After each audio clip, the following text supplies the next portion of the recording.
Welcome back to the Literary Lounge. I'm Emily. And I'm Paige. And today we are going to be talking about Hidden Pictures by Jason Rekulak. I hope I said his last name right. I don't really know how you pronounce that, but that's what we're talking about today. This is a spoiler-filled episode. As you know, normally when we do episodes, we will dive into everything in between, and then we normally will save our spoiler-free episodes for our novellas. So if you're new here, that's kind of how things work. Our drink of the day is the Imaginary Friend. It's 9 a.m. I am not in the mood to drink a cocktail right now, so we are drinking Starbs. we're being basic white bitches, and got some. You got a PSL, and then I'm trying their apple shaken oat milk espresso. I don't know, something like that. It's one of their new drinks this season, but yeah, I love my pumpkin spice lattes. Mm-hmm. Yeah, so normally we'll do question of the week. Today, we're just going to chat about your baby shower. It was this last weekend. Yeah, it was amazing. Emily and my friend Christy planned it. It was so gorgeous. Yeah, got a lot of good stuff. Yeah. Baby girl's spoiled already. She's so spoiled. Yeah, it was beautiful. The theme was Enchanted, which is Taylor Swift's song. Mm-hmm. So all the decorations were very on theme with the lavender and pink decorations, butterflies. It was very over the top, but in the best way possible. It was really cute. Even the cake looked like it. I mean, it was same colors and it had butterflies on it, and it was really well done. I got so many compliments for that cake. Really? Everyone said it was the best cake they've ever eaten. It was so good. It was really good. What was it? It's called the Thirsty Whale Bakery in Minneapolis. Yeah, Christy ordered. I had never been there before, but I went and picked it up on my way. I will say I've never been more stressed in my life than driving with that cake.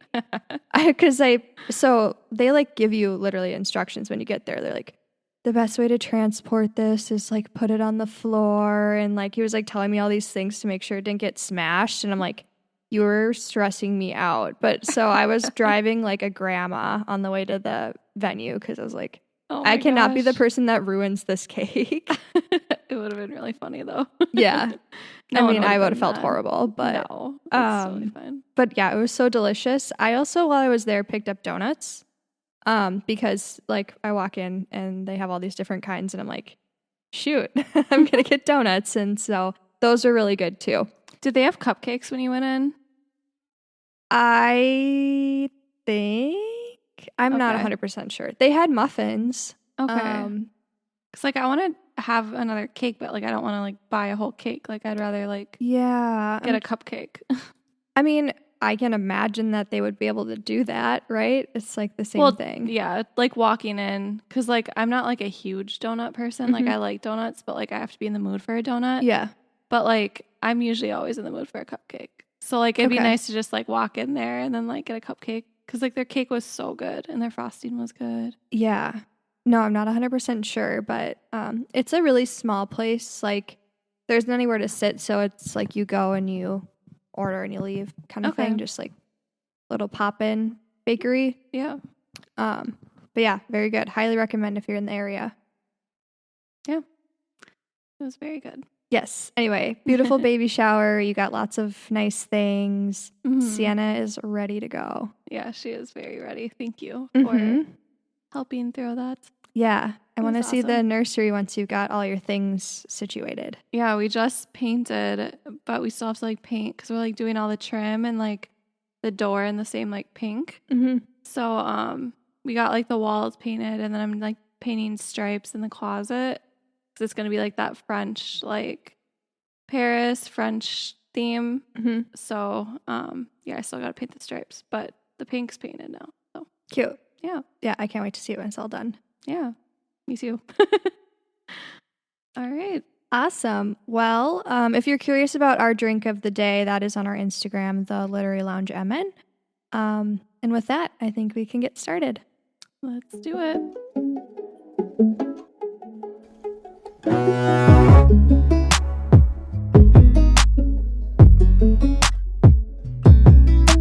All right. So the book starts out with Mallory Quinn. She's the main character. She's a recovering drug addict. she's like going through all the steps to like get clean.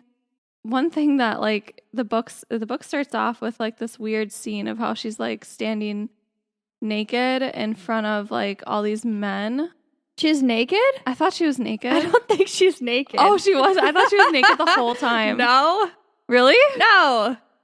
Oh. That's so much worse. That's why I thought it was so bad. Okay, well, she's not naked. Sorry, guys. Anyway, she's standing in front of all these like men. And I think she's either turned around or she's blindfolded. And she's like in a study that like studies like the male gaze. Mm-hmm. Which was like, that was like a good like hook. I feel like, so I'm like, what the frick is going on here? Like, why is she naked? I literally thought she was naked. Well, because she kept talking about like, oh, they're like looking at my ass. And for some reason I was just like, ew, she's naked. That is so funny. Yeah. But yeah, it was like a research study that she participates in. And she gets a near perfect score. Yeah. So why, like why do you think that was included in the book? Because knowing what we know now, having finished it, like there isn't really like a tie back to that moment. Like, why do you think that that's there? Well, there is actually. Oh, is there? This is off to a great start. Yeah. Yeah, because she gets like that tingling sensation, like something is like watching her. Yeah. And later in the book, when she's in her like little cottage, she gets that sensation that someone's watching her. And it's like that same tingling feeling that she got during the study. But like, I think like it's just like showing like her intuition is like really good. And like, I think maybe there's like a hidden like meaning behind it that maybe she's like trustworthy on her intuition. Like, and she's like a reliable character with that, you know? Oh, yeah. No, that's the perfect way of putting it. I knew that she could sense when she felt like she was being watched. I guess I just never noticed like a direct correlation back to that. Like the author never brings it up again. Well, because like they kind of paint her to be in a way like an unreliable character because she's like a drug addict. She's like doing this whole research study for drug money. Yeah. And so like when she's recovering, like I think she was like in recovery at this point when she was like working for the family for like 18 months or something like that. And like, at least for me, as I was like reading the book, I was constantly wondering like, oh, is she like relapsing? Like, is she actually taking drugs? Like, yeah, kind of like going back to the book we read about The Push. Yeah. How like you don't know if she's like psychotic or not. But like in this case, you don't know if she's like taking drugs or not. Mm-hmm. So like I think like that little piece, at least for me, made her more reliable in that situation. Like she wasn't just seeing things because she was on drugs. Yeah, that's such a good point. I could definitely see that link. Like you said, it's just showing how she's very like intuitive. Mm-hmm. And I don't know if this is a stretch, but like, I don't know if it's like movies I've seen in the past or books where like some characters are more open to like supernatural instances than others. Like, and they say that too, like if you're open to those sorts of things, you're more likely to experience them because you're not going to try to like explain it away. So I wonder if it's almost like saying that she's more like open. That's like freaky because like I feel like I'm open, but I don't want to experience it. I'm sorry. I'm not open if anybody's wondering. Like I'm not someone who would explain it away, but like I don't want it to happen to me at the same time. But like if something like that did happen to me, I would 100% believe it. Like yeah, I don't know. Oh yeah, no, I'm not open. I always joke with my mom. I tell her that if she ever like tries to come back and like present herself to me as like a supernatural being, that like I'm not going to be okay with that. I'm not going to be excited about that moment. Yeah. Like, I'm sorry, but that's way too scary. Yeah. Send me a sign or something, you know? Send some birds. A butterfly. Yeah. Oh, you're scared of birds though. Yeah, but from a distance, they're okay. If I'm inside and they're outside. If I croak before you, I'm going to come back as a bird. And I'm going to get as close to you as I possibly can. My God, like you'll chase me down the sidewalk. Yeah. If you really want to freak me out, be a goose. They're mean and they're fast. They are. That's so funny. All right. Anyway, Well, good catch there. I was waiting for that moment to have like a full circle moment, and it's kind of one of more of those things I guess you kind of have to put 2 and 2 together on your own. Yeah, you have to like dig a little deeper into it. Yeah. Well, I know that we find this out later in the book, but let's talk about like why she became a drug addict. Because in the beginning of the book, you're kind of like, okay, she was addicted, but was there a reason? Mm-hmm. And some people don't really have a reason. They just kind of like fall into the wrong crowd sort of thing. But I feel like most people have a reason. Like, but they're looking to be numbed for some reason. For some sort of trauma. And yeah. Yep. So we find out that like she was driving her sister and her sister's friend. I think she must have still been in high school when this happened. She was like, what, 16? Yeah. And she like lost control of the car and crashed when she was like looking at her phone, and her sister was killed. Mm-hmm. And so that's kind of when she turns to drugs to like numb the pain of her guilt and grieving. Mm-hmm. And like on top of that too, like she was like a track star in her high school. I think she said she was like 4th in the state or something. Yeah. And when she was in the accident, it looked like she wasn't the cause, because like the car in front of them like dropped a mountain bike off their car or something. Like it fell off and she hit it, but she was actually on her phone and she knew she was on her phone. Yeah. But she almost died too, and she was injured enough where she couldn't compete. And she had like a full ride scholarship to, I think it was like Penn State or something. Yeah. So I think that also contributed to it too. Yeah, she's lost a lot. Yeah. So yeah, she like turned to drugs. Wasn't there something with her father too? Or no? I don't remember. Maybe not. I'm kind of blanking on the situation with her parents, because she doesn't really talk about them in the book.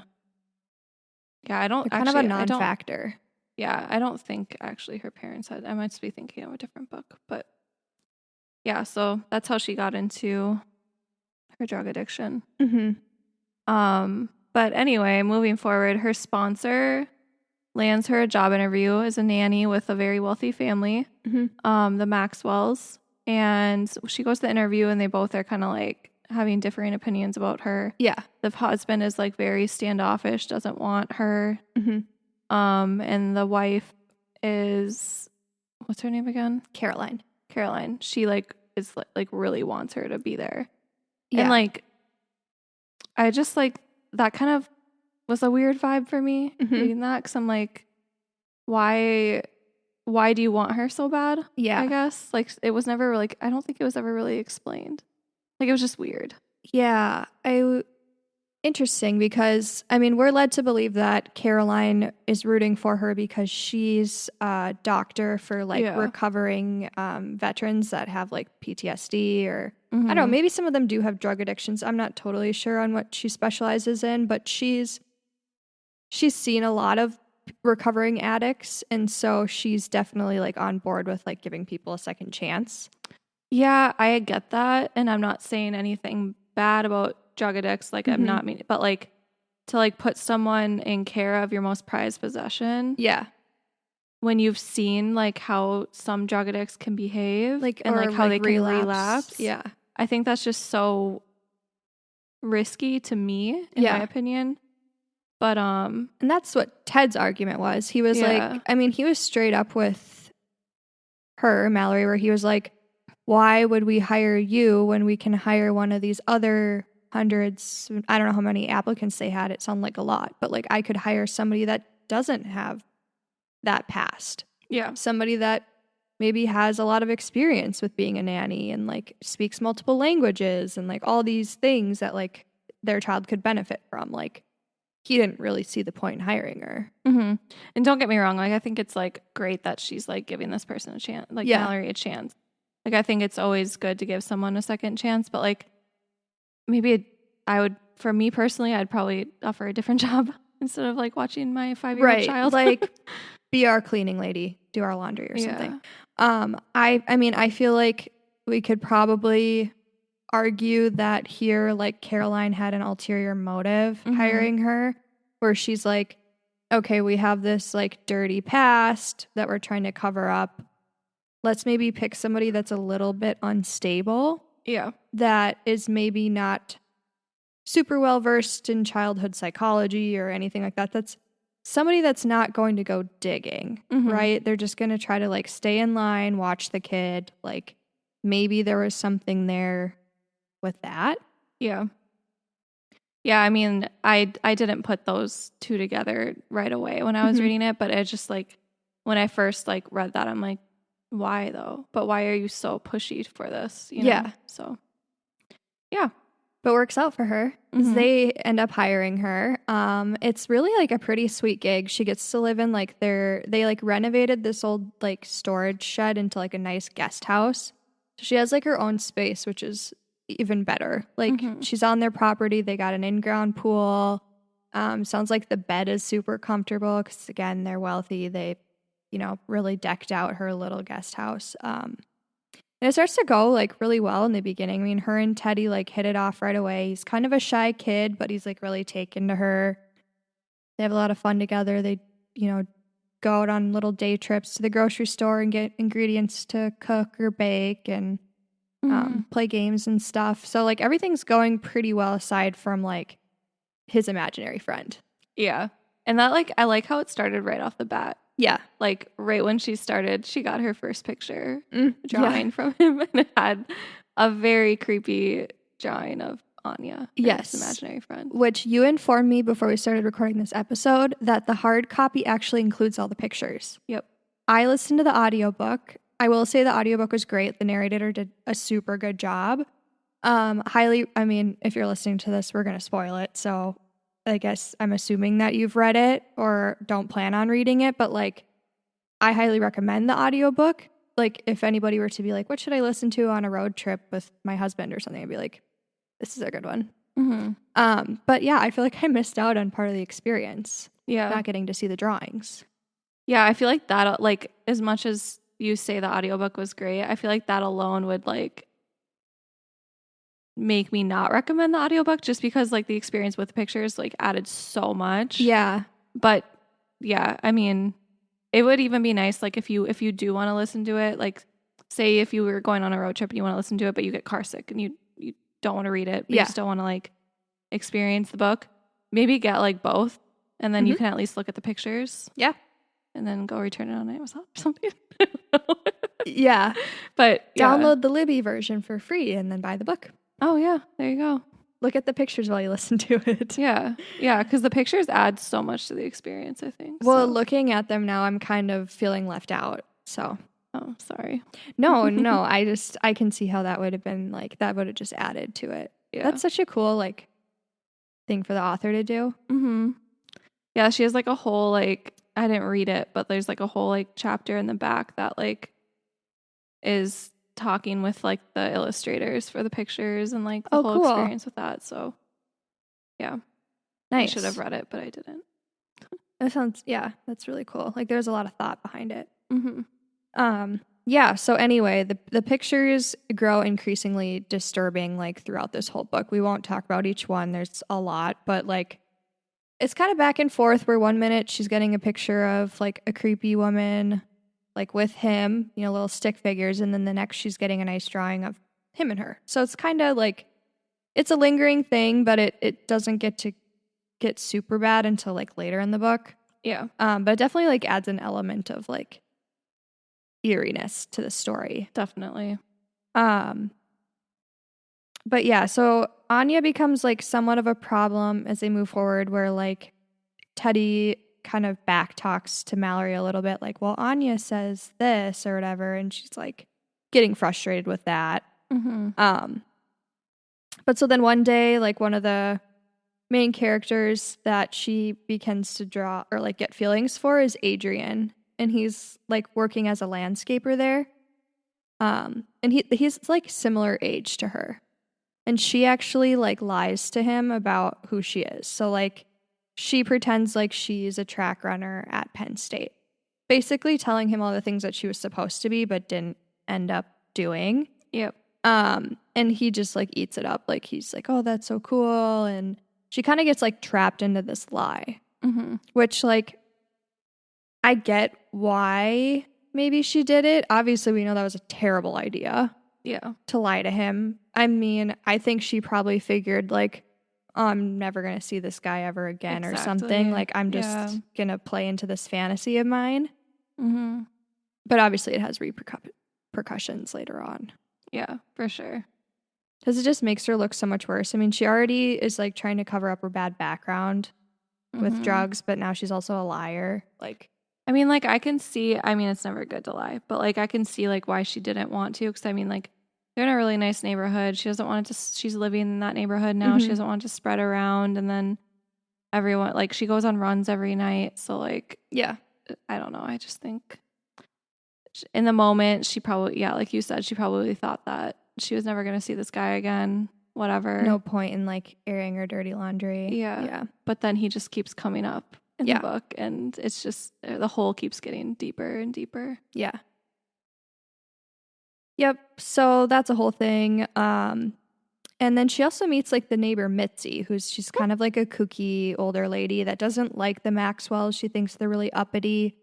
But she actually tells Mallory about the woman that went missing that used to stay in her guest house. Yeah. Annie Barrett. And so Mallory, like, she jumped to the conclusion pretty early that, like, Annie Barrett equals Anya. Like, she thought that there was a spirit. Like, she was very open to that possibility. Yep. Yeah, we actually go through pretty much the entire book thinking that that is Annie. Yeah. So, which makes sense. Yeah. I mean, she's the one who supposedly died there. Yeah. And did you think that, like, she brought it up to the Maxwells prematurely? Yes. Yeah. That was not received well. Like, no. Caroline was like, this is absolute insanity. Yeah. I feel like she probably should have had a little bit more proof before jumping to that conclusion. And also, like, even if she did have the facts, there's, like, a very good chance that they're still not going to believe her. Exactly. Some people just do not respond to that well. They're very science driven. Yeah, exactly. And they said that from the beginning. Like, they don't want any, like, religious views in their household. Again, they're very science driven. They don't want any of that, like, around Teddy. So, like, you know, they already don't believe in this kind of stuff. So, like, it's literally like, I don't know, like, you're fighting with someone that they're not going to change their mind about their beliefs like that. So, yep, they're very, like, concrete in their ways. Yes. So, we start to see more of, like, the dark side of Caroline too, where she gets angry at Mallory for things like that instance. She freaks out at Mallory for, like, not remembering to tell her about the call from the school.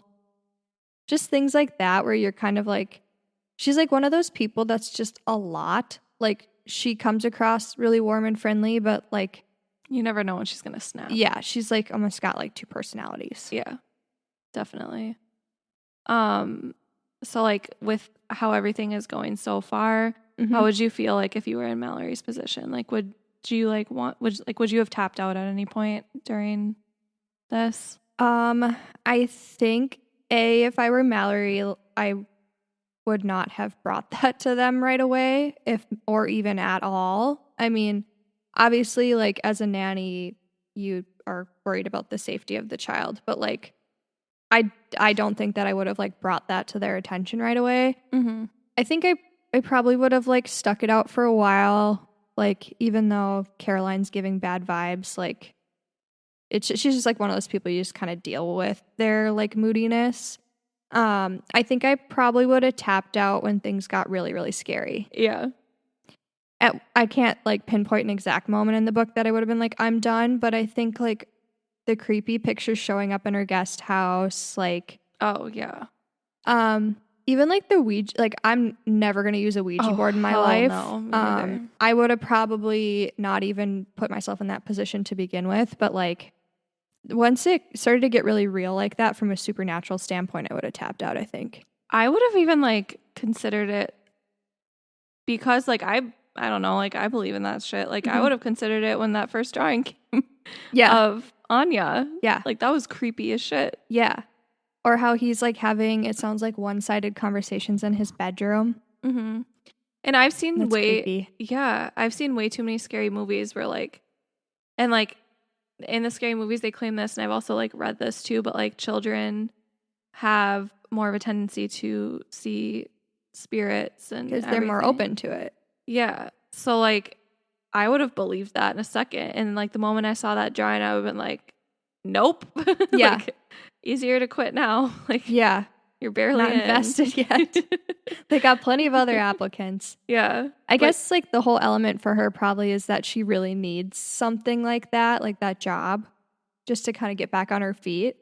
I guess, but like find a different family. It's not even like a nice picture of like he drew himself and Mallory like very happy and normal looking, and then like Anya looked like she came out of The Grudge. Like, yeah. You know, like the moment I saw that, I would have been like, no, nothing good is going to come out of this. Like, that one like, picture it's not gonna get better. Yeah, that one picture when I was flipping through your book where it's like literally like the Grudge woman or the woman from the Ring underneath the table. Yeah. Oh my God, that's horrible. Mm-hmm. Yeah. I would never sleep again if I saw that. Exactly. Yeah. The first time I saw that picture, I would have been constantly looking in the corners. I would check it under the table. Yes, under my bed. Would not have been able to stay in that guest house. And then also like throughout the story, so many times she offered Mallory to like move into the house with them. Yeah. It's like Mallory knows all this stuff is going on. Like she's heard him like talking in his room to himself, like one-sided conversations. Mm-hmm. She's seen all the creepy drawings, all the drawings that are showing up. Like some of the drawings are like her getting buried and like being choked, and it's like, why would you move it? Like I wouldn't want to be closer to the kid. Yeah. You know? I know. I think just because she's so convinced it's like Annie Barrett, she thinks that the problem is like the guest house. Yeah, I guess. And when the drawings start showing up in there, this woman's got no boundaries. Yeah, but also he is getting possessed in the big house, like in the regular that's house. true. So like that is so scary. Yeah. Yeah, that's when the drawings change where they like he's got charcoal on his hands and he's drawing these like extravagant images. Mm-hmm. Oh, yeah. Like I mentioned, so they test out like a Ouija board with Mitzi. So Adrian like keeps an eye on Teddy. Mitzi and Mallory like are going to try to communicate with Annie, but it goes all wrong. Like the letters don't add up to anything. Mitzi gets pissed off and like blames Mallory basically for like rigging the whole process. Mm-hmm. Did you during this time, like, because she's seen Teddy like possessed, like this whole time, like I was thinking like, oh my God, this kid's gonna get possessed in the pool, he's gonna drown, like, oh, like I thought that the whole time. Yeah, like something's gonna happen, but the only thing that happened was that Teddy came into the guest house. Yeah.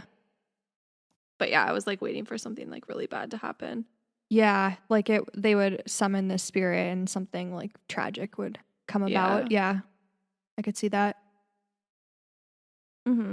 Yeah, so they really don't get anything from that moment. But later on they figure out kind of what was going on there. But so really like the final straw with like her kind of growing problems with the Maxwells is when she falls asleep. Which actually, don't you think it was like kind of odd that she would like randomly nap throughout the day when she was watching Teddy? Yeah, but I mean the first couple times, yeah, but I mean this time it was an accident because like Anya put her to sleep pretty much because she said she wasn't even tired, and then all of a sudden she was like sleeping. But yeah, the other two times, yeah, I thought it was a little weird. Yeah, where she just take like little cat naps during quiet time. I was kind of like, oh no. He's 5. Like, anyway.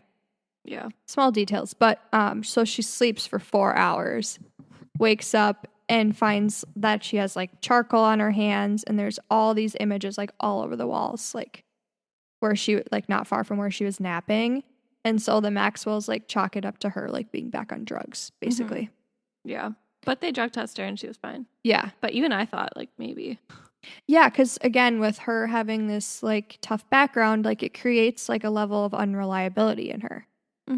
So that's also what just adds to this story too, is like her complexity. Yep. Yeah. So she gets fired. Mhm. And Adrian was also there to like see the pictures, which was also Because he awkward. like showed up. Weren't they going to go on a date or something? Yeah. And he finds out like all the lies. Like, well, she was planning on telling him during the date, like the truth. Mm-hmm. Who knows if she actually would have, because she planned out that multiple times and never Yeah. did. But yeah, he like finds the truth out about her, and like it just like overall is like looks really bad. Yeah. But anyway, she finally is like able to meet with Adrian, and she tells him the truth of everything, and he just kind of continues to help her with finding out about Annie Barrett and like how she died. And he got an image too, right? That was like how he kind of decided to like forgive her. Yeah, it was like in his room. Yeah, he got a picture too. Like I said, this like ghost knows no bounds. Mm-hmm. Yeah. So they sneak into Mitzi's house to find that paper from the Ouija board experience that she was like writing the letters down, because they were thinking that the ghost is not does not speak English. Yeah. So like they were trying to find the letters so they could like decode it from another language. And anyway, they like are like searching through the house. Mitzi's not there. Mm-hmm. And they find the paper, and then they're like ready to leave, and the police show up and catch them in the house, and they said that Mitzi died, and they found her body in the woods. Mm-hmm. Did you have like any like at that point, like not knowing yet like what happened to her, like what were your thoughts? Like how do you think Mitzi being dead? Yeah. Well, I was still convinced that this was like a evil spirit situation. So I kind of thought I guess I never totally ruled out the Maxwells, but I wasn't sold on her being killed by a human. I was kind of like, was it Annie Barrett or some other malevolent spirit? What do you think? I kind of thought the same too, but like to be fair, like the Maxwells were getting like creepier and creepier at this point. Yeah. You know, like just couldn't really trust them either. Yeah. But yeah, I was just wondering like if you kind of like suspected them at all at this point, or yeah, I guess just like how mean they were to her. Yeah. But and how much they hated Mitzi. Like they hated her. Yeah, I thought that was more of like a personality thing for them than anything. They just didn't like how kooky she was. But it's like weird too, because like they were so hateful towards her for like her like suspected drug use, but then like they were totally like fine with Mallory's history, and then she also works with like veterans, and that's true. That I don't know, it's just weird. Very contradictory. Yeah. Yeah. Yep. So they start to like suspect that this ghost like doesn't speak English, or doesn't speak like very good English, because like Mallory remembers how Teddy says that it's like hard to understand Anya sometimes, and they start to like kind of branch out their ideas, like, well, maybe she's trying to speak, like she's speaking a different language. Maybe that's why these words or letters didn't add up to anything. So they find out that like the letters spelled to like beware thief, help flower, which like at first they're not really sure what that means. But then they find out that like Anya means like mommy in Hungarian. Yeah. And so then now they're thinking like, well, maybe this isn't Annie Barrett, this is somebody else. And I think it's like the cop too that tells them that Annie Barrett like actually faked her own disappearance to like be with her lover who was black. So at the time it like wasn't socially acceptable. So this is kind of when they're like, okay, this is not Annie Barrett we're dealing with. Yeah, someone else. Scary. Which adds to the creepy factor. I know, I don't know why, but it's even creepier that she doesn't speak English. Not saying that like people who don't speak English are creepy, but now it's just like, it's just different. It's just like, yeah, it adds like a whole layer of like what is going on, and like, yeah, why is she there? Yeah. You know? Well, that, and like you kind of think like you know what's going on at this point, but then like because that's not Annie anymore, then it's like someone who speaks a foreign language, and there's like no connections at all to like anything else that we know of at this point. So it's like you're starting from square one. So. Yep. Yeah. Now I think, this is the second time that I read this book. The first time I read it, I don't remember all of my like reactions, but I remember in this moment I was like, well, now I really don't know what's going on. Yeah, exactly. So kind of the next thing that happens, Mallory only had like a few days left, but they have like a party. There you go. They have like a going away party for Mallory. So they have like a pool day. And then this is like a don't go in the basement type situation for me, but she like goes into the Maxwell's house to like gather her things and kind of like say her goodbyes. But then she also like goes there to confront the Maxwells about what she's like discovered that day, which she like, there was so many things that were like unpacked during the day.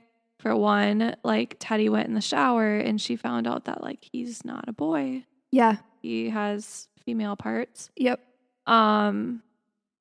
So she like confronts them about that. And it's like, and they just gaslight her. Because they turn it into like she's a like transgender phobe, basically. Like they're like, well, you're not accepting of him and his transition. And but there's like so many, I can't even remember like it's all the the Barcelona thing too, where she finds out from talking to Teddy that he's like never been on a plane. Never been on an airplane. And they said that they flew like from Barcelona to where they moved to now, which is like an 8-hour flight. Yeah. And Teddy was like, no, we were in a car.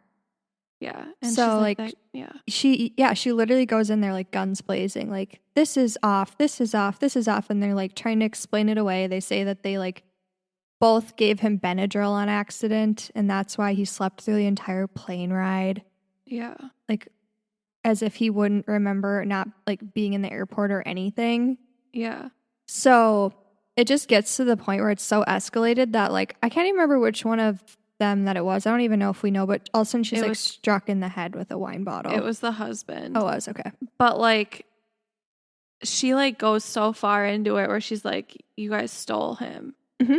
And it's like, that's like what I mean by like the don't go in the basement thing. Like, why are she's you like going towards the danger? Yeah. Like, why? Yeah. Like, call the fucking police. Like, don't go straight to them. Like, obviously you're not, like, if you suspect that they stole a child, they're going to do everything they can to make sure that doesn't come out because they're going to go to prison or they're going to lose this child. Right. Like, they're criminals. Why are you going in there? Yep. Yeah. So stupid. Yeah. It's like a very intense moment. Like she describes like once she's been hit on the head, she's like crawling on the floor, like trying to call for help. Eventually she like is knocked out and she wakes up like tied to a chair in her guest house. Yeah. Yeah. And like during this time, Caroline's like trying to suck up heroin in a needle and overdose her to make it look like an overdose, which would be very believable. Yeah, because she was drug addict. And that's apparently how Mitzi was found dead too. Like that's what the cops discovered was like a drug overdose. Yeah. So she puts 2 and 2 together, and Mallory like realizes like they killed Mitzi.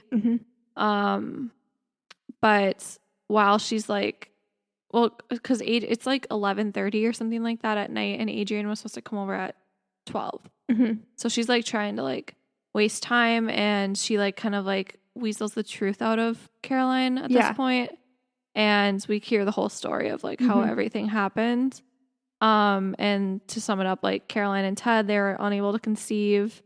And they find out that the Anya is Margit. Okay. Well, I didn't you get a different experience when you listen to it versus you read it. Margit. So they find out, well, Mallory finds out that that's the ghost. And that's the mother to Flora, which is actually Teddy. Yeah. And the child that was taken. But they were at a hot air balloon festival. Margit is like painting, like as we can see from the pictures, is like the hot air balloon photos. Painting the hot air balloon photos. And Flora, she's only like 2 or something like that, chases a rabbit And Caroline follows her, and then Margit runs after them, and Caroline tases her, and then she has a seizure and dies. Yeah. And Ted buries the body. Basically cover it up, take the child. Mm-hmm. Now they're living out their dreams. Yep. So, yeah. So she, like you said, Caroline just, like, tells her the whole truth because she thinks Mallory's going to die in this moment. And it's like one of those scenes where they are like, well, the truth is going to be buried with this person. So Yeah. might as well just Get fill it her off my in. chest. Yeah. But so then Ted, creepy Ted, he, like, shows up to, like, take Mallory out of there because he, like, wants to be with her, which is just so gross. Well, yeah. So we find out a lot about Ted in this situation. Mm-hmm. But before that happened, Caroline did drug her. Yeah. But then when Ted came in, he was like, no, it was baby powder. You just got injected with fucking baby powder. Is he switched it out? Yeah. Okay. Yeah. But, oh my God. Yeah. So, like, he planned, like. Yeah. He's just gross. Mm-hmm. But then Caroline, like, shows back up again. Yeah. Catches them in there. And then she actually shoots Ted. And there's, like, this whole kind of crazed scene happening. Ted kind of, like, comes to. And then doesn't he, like, hit Caroline? Yeah, I think so. Or, like, shoots her in the leg or something. I'm, like, blanking on the details of this scene, but long story short, like, they have all this, like, big wrestling match in the guest house. Mm-hmm. And Mallory's, like, able to escape. And the good nanny that she is, she, like, goes to get Teddy and is like, I'm gonna get her out of here. Mm-hmm. So they book it for the woods. They find this, like, broken arrow while they're, like, running, so they take it and, like, hide in the tree. Caroline, like, comes after them. And basically, Anya, or Margit, like, possesses Teddy, aka Flora, and, like, stabs her to death. I loved that. Yeah. I mean, poor kid, but I loved that. But, I mean, yeah, the police find them. Mm-hmm. I think Mallory took the blame for it, but I mean, she was fine. Self-defense. Mm-hmm. But Flora is returned to her biological father and is living out her life now as a girl. Mm-hmm. And Adrian and Mallory go to visit her. She's not, like, really interested in talking to them, which I don't blame. I thought it was a little weird that they were letting them visit her. Really? Kind of, because, like, she has so much trauma, like, with that. I just thought it was weird that they were letting that trauma come back to the surface, I guess. I suppose. Yeah, I guess I just kind of took it as, like, they were a positive presence in her past life and that she might want to see them. I don't know. Maybe. Yeah. I could see either way. Yeah. I mean, I don't know much about, like, treating trauma and stuff, but for me, I just thought it was, like, a little weird, like, that they were allowing it. But anyway, as they're leaving, like, again, Flora's not interested. She, like, isn't even making eye contact with Mallory. But as they leave, she runs up to Mallory and, like, gives her a hug and, like, a final picture, and it's, like, a nice picture. Yeah. So it's, like, a good ending. That's cute. Mm-hmm. Yeah. Oh, great book. Yeah, it was really good. I liked it. Yeah, I'm glad you did. I felt like it was, like, the perfect spooky season book. Yeah. Yeah, definitely had the creepy vibes. Mm-hmm. Yeah.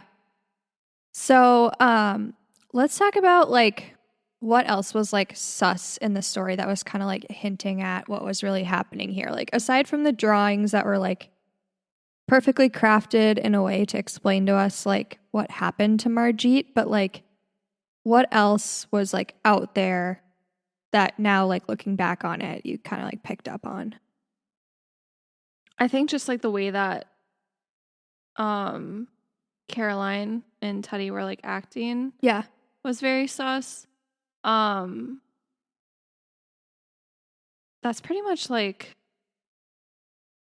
all I can, like, think of. As I was telling you this before we started recording, but like, having the experience with the pictures in the book, like, there was a rabbit in almost every single picture. Mm-hmm. So, like, the whole beginning of the book, I'm like, this rabbit's, like, possessed, like, something's going on with this rabbit. Yeah. And I was, like, waiting for this rabbit to, like, make its appearance somehow. being like Never a did. crazed rabbit somewhere. Yeah. But that is part of the pictures and the drawings. But no, I think like the thing that was like most sus was like Caroline's behavior Yeah. getting progressively worse throughout the story. Mhm. And then Ted's like creepiness. Yeah. Yeah. I don't know. What about you? I think about like the gender hints. Like how True. Teddy always wore the same shirt. True. How I thought this was like comedic relief the first time I read it, but how like I think there's one day where Teddy is asking Mallory about her female parts and if she can see them. Mm-hmm. And she's like, well, if you can't, or he's like, well, if you can't see them, how do you know that they're there? And Mallory's like, oh, they're there. Yeah. And so that's just like looking back on it now, you're like, okay, he's confused. That is very true. Like the moment she said the gender thing, I like thought back to like all the times where like that could have been a thing. Like she didn't want to play with other boys. And yeah. And also too, at the beginning, I think when like Mallory first meets them, they talk about how they want Teddy to go to the bathroom on his own, and he's learning that private parts are supposed to be private because they lie and say that he had an instance where he like showed his genitals to some other kids or something. Mm-hmm. But that was really them being like, we don't want Mallory to like see what's really going on here. Yeah, there was another one too where when they're playing Wizard of Oz and he always wants to play Dorothy. Oh yeah. Which is fine. Like dear boy, play Dorothy. Who cares? Yeah. But like, yeah, that just like was another thing that I thought of too that maybe could have hinted. Right. But yeah. Or like too, how the school kept calling. Yeah. Because I wonder, they probably were looking for like, I don't know, birth certificates or immunization records. Yeah, all that stuff. And Caroline was always so frustrated when they called. It's probably because she didn't know what to do about it. Which like you don't think of that at the time because like I've heard, I mean, when I was nursing, like I had to do like clinicals or go like visit like a preschool and stuff. Excuse me. And they like there's so much paperwork that they have to do. So like at that, like I didn't really think too much with the frustration like while it was happening. Yeah. With it, just because like I've seen like dang, like there's so much paperwork you have to like do for this. But yeah, like looking back now, it's like yeah. And also like Caroline blames Mallory for not telling her about that one call and explains it away saying, well, they're a top-tiered school and they only have so many spots available and we don't want to ruin our chances of like getting Teddy into the school. So yeah, while you're reading it, you're like, yeah, that makes sense. Yeah. Oh my gosh, just so many things. Yeah, there's so many details in this book that you can just like you could probably read it a couple times and still like find something new, you know? Yeah, definitely reading it a second time, I was like, oh, yep. Yeah. So if this was a movie, who do you think like would play these characters? For Mallory, I pictured Margaret Qualley. I don't know who that is. Have you seen Maid on Netflix? Oh yeah, that lady. Yeah, that girl. That's who I pictured. I for some reason could see like Nicole Kidman playing Caroline.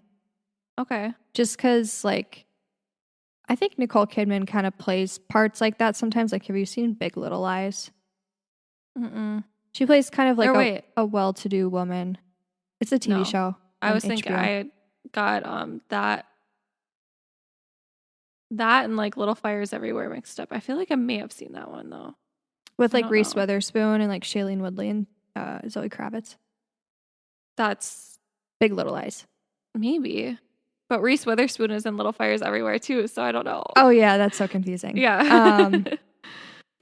Yeah, those two for sure I pictured. What do you think? The guys I'm having a harder time placing. Okay, so for me, like I don't pay close attention to like the descriptions of like hair color. And, yeah, same. We talked about that last week. So I never really like thought about it, I guess. For Adrian, he's supposed to be like he's Hispanic. hot and Hispanic. Yeah. So I'm so bad with like actors and actresses' names too. Yeah. I'm trying to think. That's hard. Yeah. I don't know. I'm trying to think of like Hispanic actors that I've seen recently in movies.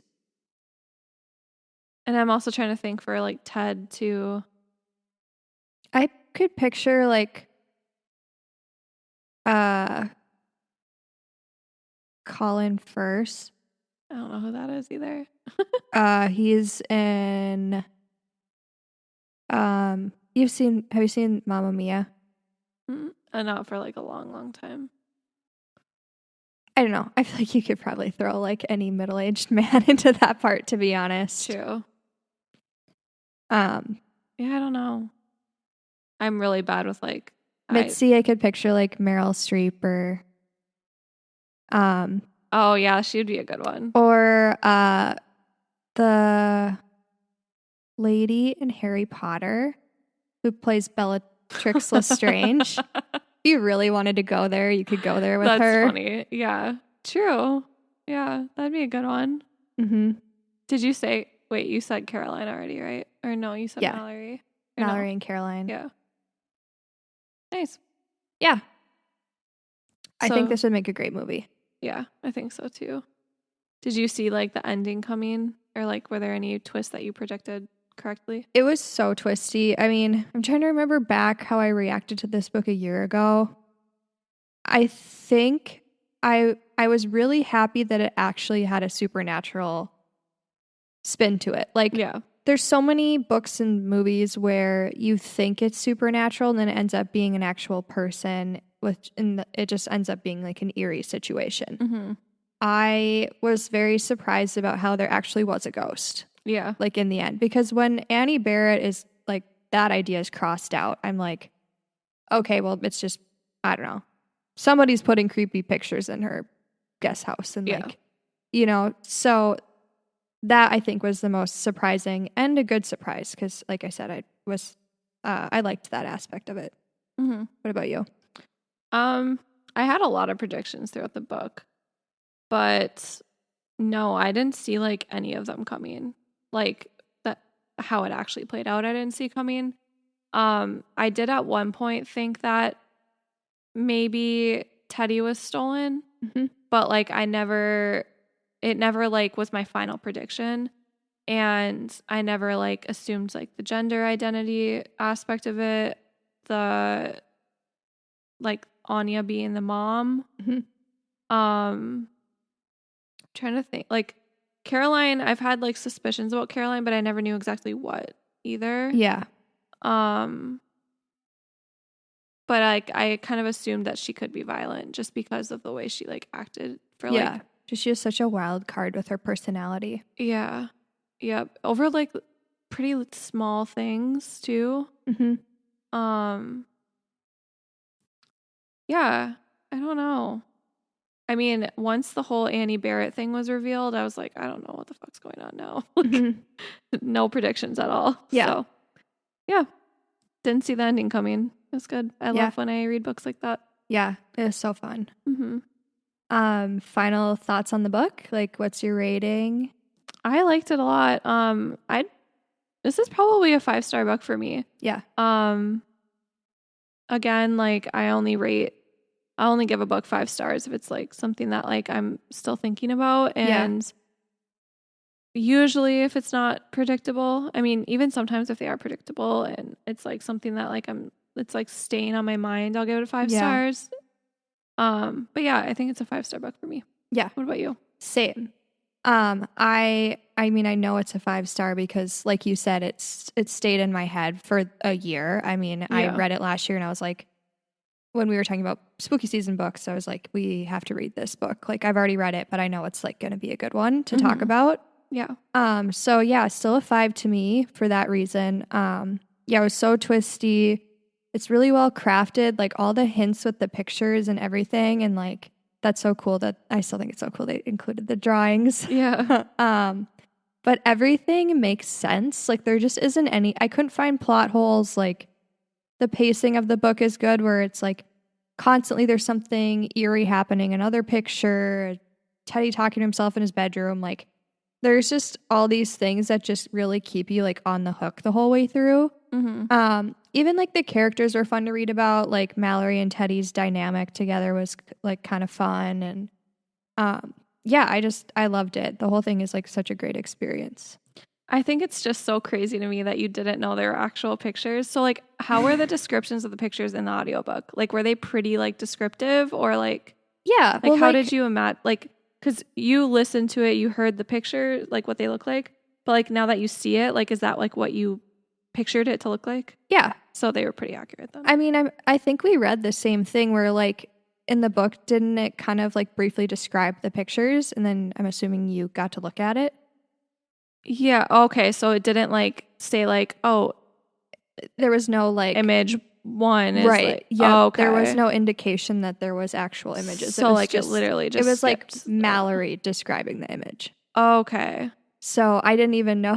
I didn't know at all. Okay. I assumed that it like said like, oh, this image, like it had like a little side blurb and like went into like the details of that image. Mm-mm. Okay. No, it's probably what you read, or it just was like, oh, she got a picture of like a creepy black-haired lady holding Teddy's hands. Okay. Yeah. So that's interesting. Okay. And I still thought it was creepy. Yeah. So the author did a nice job. Yeah. Cool. Yeah. What are you going to read next? Jeez, I had a book too that I actually really wanted to read. What was it called? Is it one of our podcast books? I don't remember. I'm going to have to look at my Goodreads later. What about you? I think I'm going to start Salem's Lot. We're doing an episode on that one next month. Oh, with yeah, the guys. It looks hefty. I mean, it's currently on Nick's nightstand, and I know it's taking him a while. It is hefty. I planned ahead. I actually like put myself on the wait list for the Libby Kindle copy, and I just got notified that it's available to me. Oh, nice. So I'll probably just do that, so I don't have to fight him for the book. Perfect. Because I know he's not going to get it done like anytime soon. Yeah. So, yeah, I think I'm going to dive into that one. I'm excited about it, but also just knowing like how some Stephen King books are, I have a feeling it's going to be wordy. So we'll get into that. Yeah. A few weeks, but it's the plan. Hopefully it's good. Yeah, I hope so for all of our sakes. Yeah. All right. Well, I think that's a wrap for this episode. Thank you for listening in. We hope you enjoyed this book as much as we did. If you did, go check out this video on YouTube. Leave us a comment. Also, we are doing a giveaway for a copy of The Fourth Wing. If you want to enter that, go find that video over on YouTube. It has all the instructions on how to enter, including like subscribing and liking the video and leaving a comment. So yeah, if you are listening on a podcast platform, we'd really appreciate if you left us some 5 stars. Get our views up. Yeah. Next week we will be reading Smoke Gets in Your Eyes by Caitlin Doty. Okay. Yeah. And other lessons from the crematory. Yeah. So if you want to tune into that, check us out next Wednesday. But thank you for joining us, and we will see you next time. Bye, guys. Bye.